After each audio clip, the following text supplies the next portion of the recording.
Assalamualaikum warahmatullahi wabarakatuh. Perkenalkan, saya Nursaini Ismi, calon guru penggerak angkatan 11, SDN 13 Pasar Remaja, Kota Sawalunto. Kali ini saya akan memaparkan tentang koneksi antar materi, kesimpulan dan refleksi modul 1.1. Refleksi yang saya lakukan dengan menjawab 3 pertanyaan. Yang pertama, apa yang saya percaya tentang murid dan pembelajaran di kelas sebelum mempelajari modul ini? Yang kedua, apa yang berubah dari pemikiran atau perilaku saya setelah mempelajari modul ini?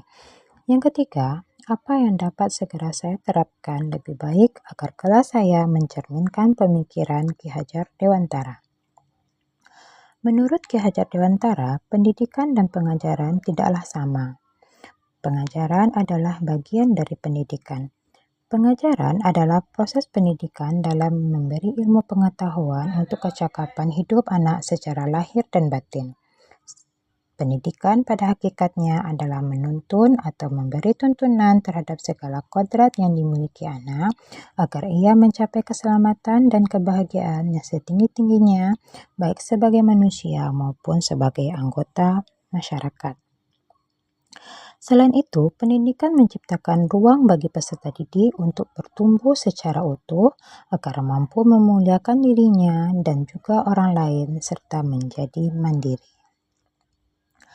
Apa yang saya percaya tentang murid dan pembelajaran di kelas sebelum saya mempelajari modul 1.1? Sebelum mempelajari modul 1.1, pembelajaran yang saya lakukan, yang pertama hanya mentransfer materi pembelajaran saja. Yang kedua, ketuntasan dalam menyampaikan materi lebih penting daripada memahami karakteristik peserta didik. Ketiga, pembelajaran berorientasi pada hasil pembelajaran yang berupa ketuntasan nilai kognitif saja. Selain itu, pembelajaran yang saya lakukan hanya berpusat kepada guru atau teacher center. Saya sebagai guru harus menciptakan kelas yang tertib, tenang, dan siswa harus duduk diam dan memperhatikan guru ketika sedang mengajar.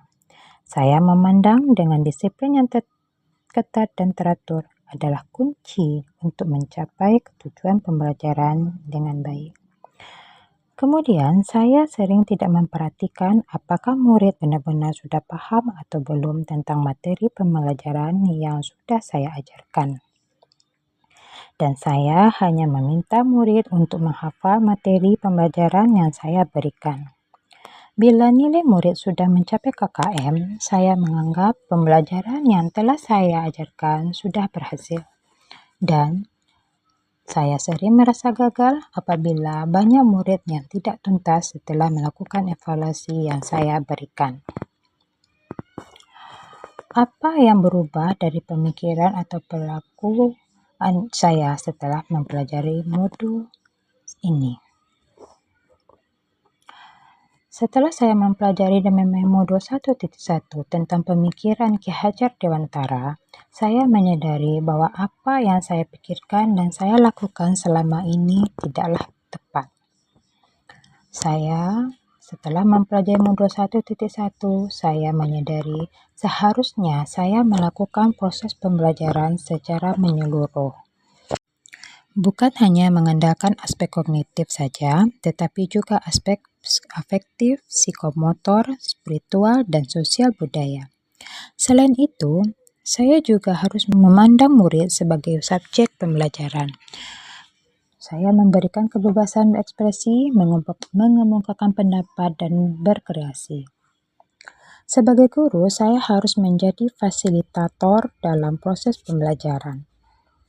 Saya meyakini bahwa anak terlahir seperti kertas yang sudah memiliki pola garis-garis samar.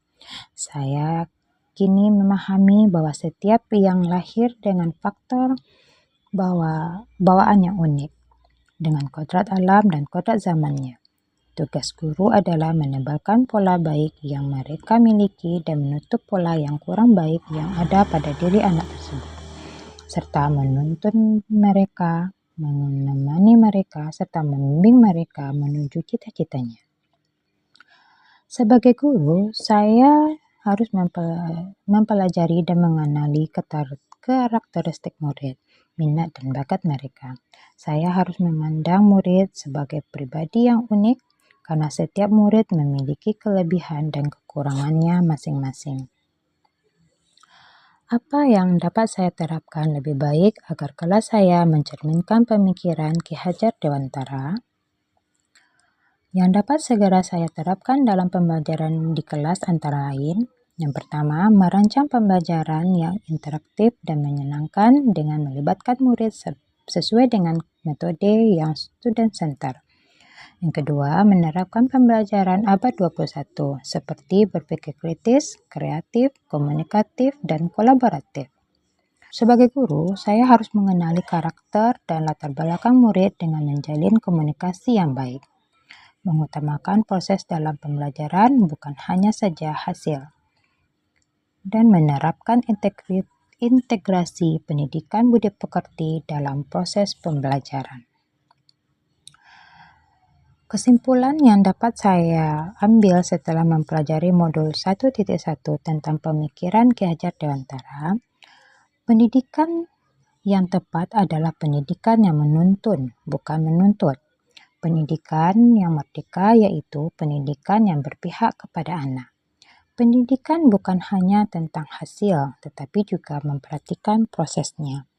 Pentingnya pendidikan untuk memperkuat budi pekerti bukan tentang koneksi saja. Semoga video ini dapat menginspirasi Bapak dan Ibu guru semuanya. Terima kasih, salam dan bahagia Bapak Ibu guru Penggara. Assalamualaikum warahmatullahi wabarakatuh.